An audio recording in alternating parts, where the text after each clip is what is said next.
Hey friend, Jeff Smith here with part 2 of Save My Marriage series. And you can see part 1 if you go back to my channel and just roll back to my content, my videos, and you can pick that one up. I encourage you to subscribe so you can pick up the next few videos I put out on Save My Marriage. And so today I want to talk to you about something that I think is incredibly important for your marriage. In fact, I think if you can't get this one part right, you cannot repair your marriage. But if you can get this one part right, there is a good chance of pulling your marriage back together and not only being able to have a marriage you can endure, but you can have a marriage you can absolutely enjoy and adore. And so I want to encourage you, listen to these words. It's very, very important. You remember how that when you were dating, man, you were so into your sweetheart and everything they said, you hung on every word.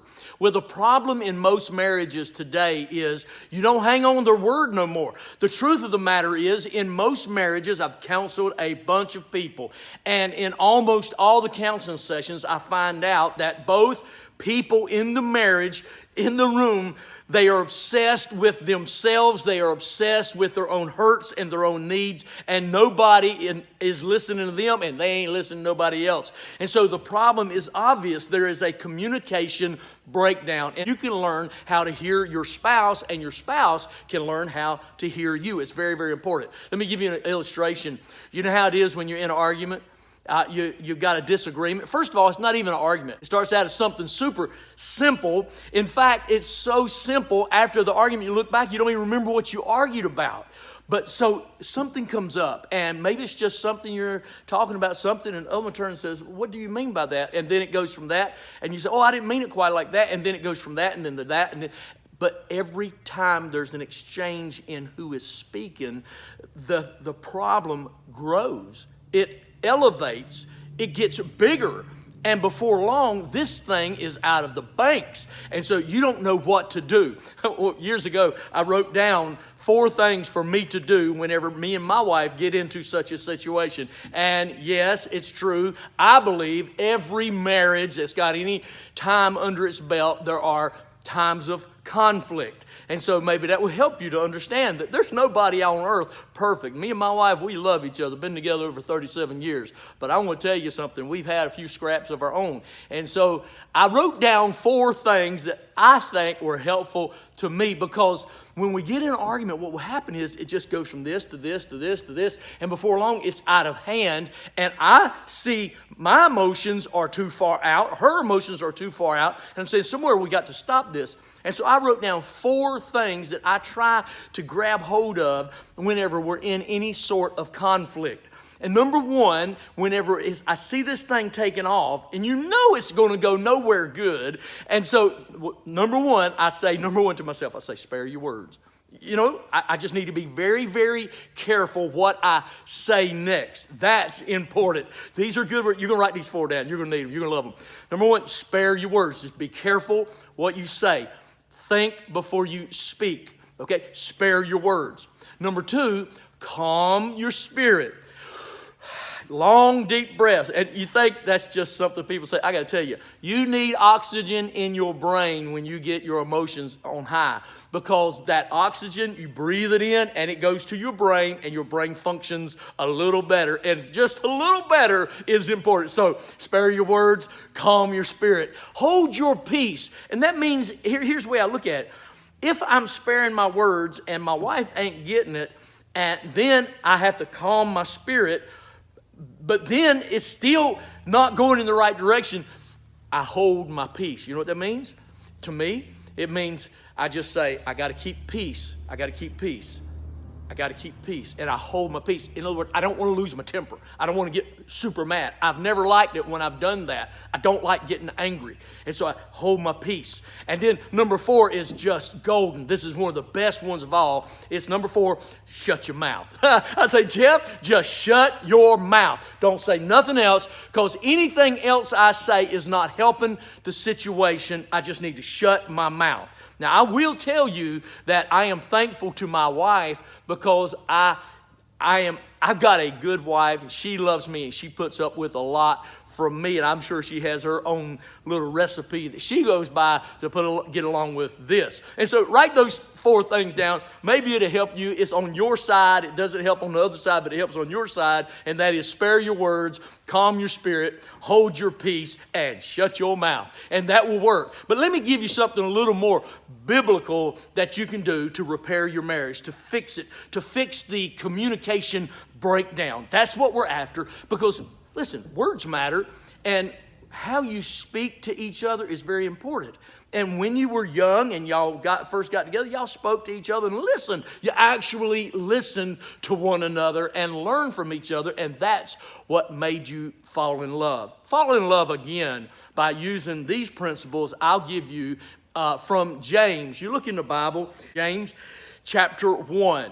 He says, verse 19, "So then, my beloved brethren, let every man be swift to hear, slow to speak, slow to wrath. For the wrath of man does not produce the righteousness of God." And so he lays out 3 points that are very, very important. And if you would take time to soak these in, it will help your marriage. Listen, let everyone be swift to hear. I do know that whenever I'm quick to hear what my sweetheart is saying, I can learn what's on her heart. But if I choose not to listen, if I'm quicker to speak than I am to hear, then I never really understand what's going on with her. And by the way, guys, let me just tell you something. You might have to listen a little extra hard to understand what she's talking to you about, because you're a man and she's a lady.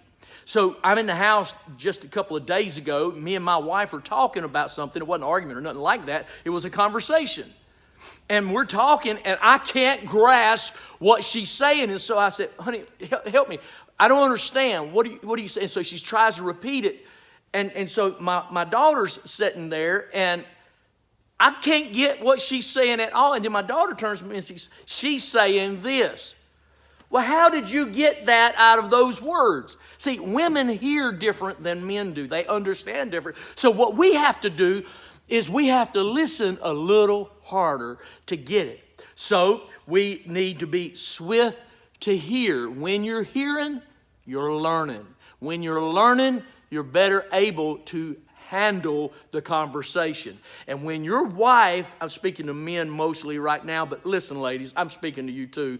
But when your wife she has a problem, you can't just push past it with your ego or your self-obsession and just try to shut down the conversation because you really don't want to talk about it right now.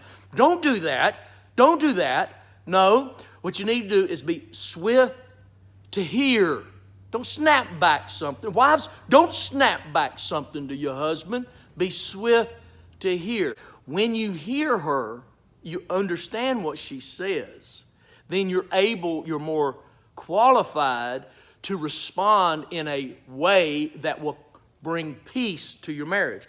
I'll guarantee you this, it'd take a deranged person who wants aggravation in your marriage all the time, who wants a conflict in the marriage all the time. No, you don't want that. You want peace. You want peace. And the way to get peace is listen. Just be quick to listen. Then you're better able to answer and bring peace into the marriage. When there's a conflict, the conflict is there because there is an underlying problem of some sort that your wife or your husband is trying to say to you. And so if you'll just don't be impatient. Don't be self-absorbed. Listen. Sometimes you have to put the television on pause or mute long enough to hear what she's got to say.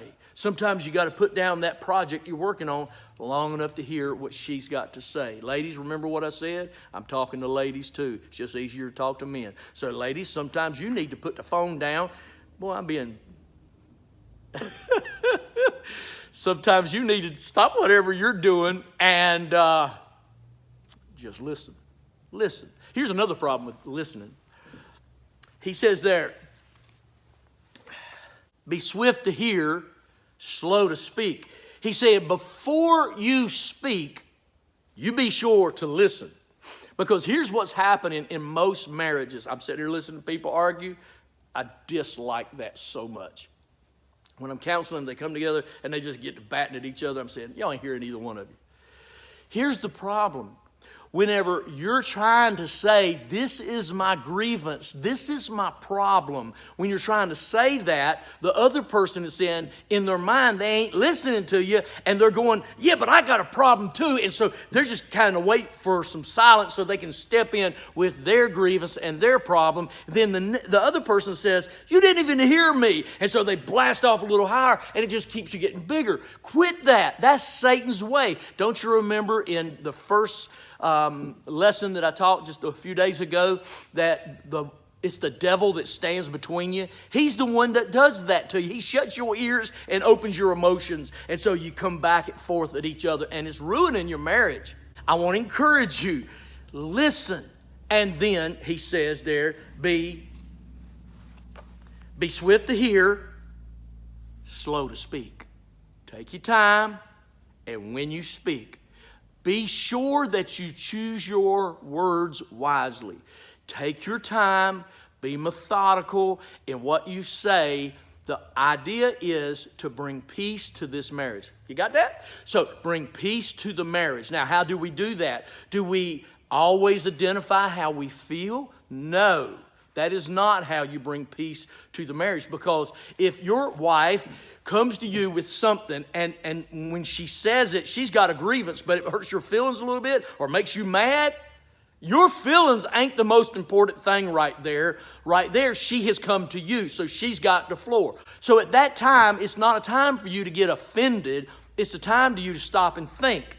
Now, your feelings do matter, absolutely. But right now, we got to deal with hers, because if you just push hers aside and tell her about yours, you got nothing but a major conflict on your hand that ain't going to do nothing but amplify and explode. And so I want to encourage you, take her grievance first, think about it for a minute, and then when you answer her in a way that's going to add clarity and peace to the situation.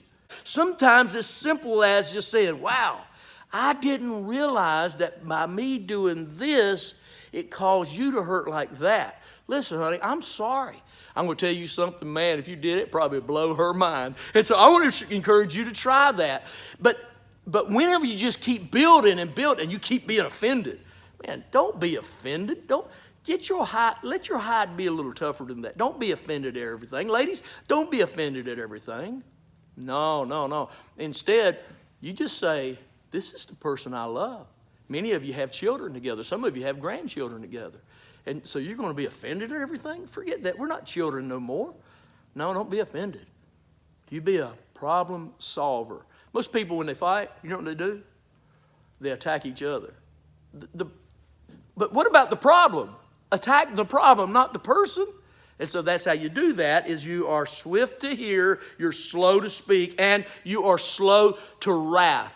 Slow to wrath. And what that means is you simply hold your emotions down. You suppress your wrath. You don't let it come out. There's a couple of good tactics you can use to suppress your wrath. Number one, you could take my 4 points: spare your words, calm your spirit, now hold your peace and shut your mouth. That's a couple of ways to begin to slow things.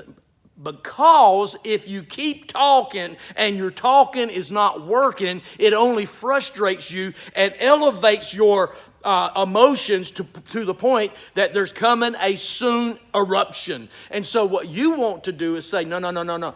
I don't need to say nothing else if the things I'm saying is only causing this to be worse. I just need to shut my mouth. And when you do that, that's being swift to hear, slow to speak, and now slow to wrath. You're calming everything down. If that doesn't work, if your spouse keeps coming at you and is angry and screaming, yelling, and that keeps happening, another great tactic at this point is to separate yourself from the moment that you're in. One thing you can do is just say something kind or something easy, and just be quiet for a few minutes and see if it calms down. If that doesn't work, then maybe you can find a lull in it and you can ease off into another room. If that doesn't work, maybe you can ease out into the yard for a minute and just, go out and pick at the garden or whatever you do at your place. Every married couple that I know who are honest, who've been married more than 6 months, knows what it is to have conflict that they don't know what to do with. And I'm giving you some very good principles that will allow you to love your wife like I love my wife. But there are times of conflict, and we have to know how to defuse the situation and make things calmer. You want to calm your marriage. The rhetoric needs to come down. The emotions need to come down. And then it's not just about everything being calm. It's also about, now let's start loving on each other. Let's be careful not to hurt each other so we can come back and treat each other with some measure of kindness. And before long, if you use these practices, you can have an adoration for your spouse. I adore my wife. I love my wife. Oh my goodness. And we've had conflict. But the thing is we haven't struck each other down. You understand? We haven't pushed it so far. But we love each other. And I'm just telling you that every marriage has hard times. It's so important that you understand that. And so you think, man, I could have married somebody else, or I wish I could be married to somebody else. That's stupid thinking. Don't ever let those thoughts come into your mind. Don't ever think that my wife is a dysfunction or my husband is a dysfunction. This marriage would never be any good because I married the wrong person. Those are foolish thoughts. Leave that marriage, go to another one. You'll find the same person there, and you got to deal with you. You understand that? That's a good quote. Leave that marriage, go to another. You'll find the same person there, you. Write that down. Tweet that one. That's a good one. And so, but it's true. Is it not true? And so I want to encourage you, please hear me when I say, James has a good word for you. I mean, my 4 little points, they're good, but these points right here, these are great. Swift to hear. It helps you to know how to answer. Slow to speak. Wait and say it at the right time, at the right tone, for the right reason. That is to bring peace back to the marriage. And slow to wrath. When everything seems like it's not going to work, then you need to calm your spirit. You need to slow down and let things calm down. And if your spouse won't allow it to calm down, then you need to ease out, go somewhere. But the point is you separate yourself from the conflict, and then cooler minds shall prevail, as the old timers used to say. And that we try to be more loving, which means considering the other person, which means you're not as obsessed with your own feelings as you are your spouse.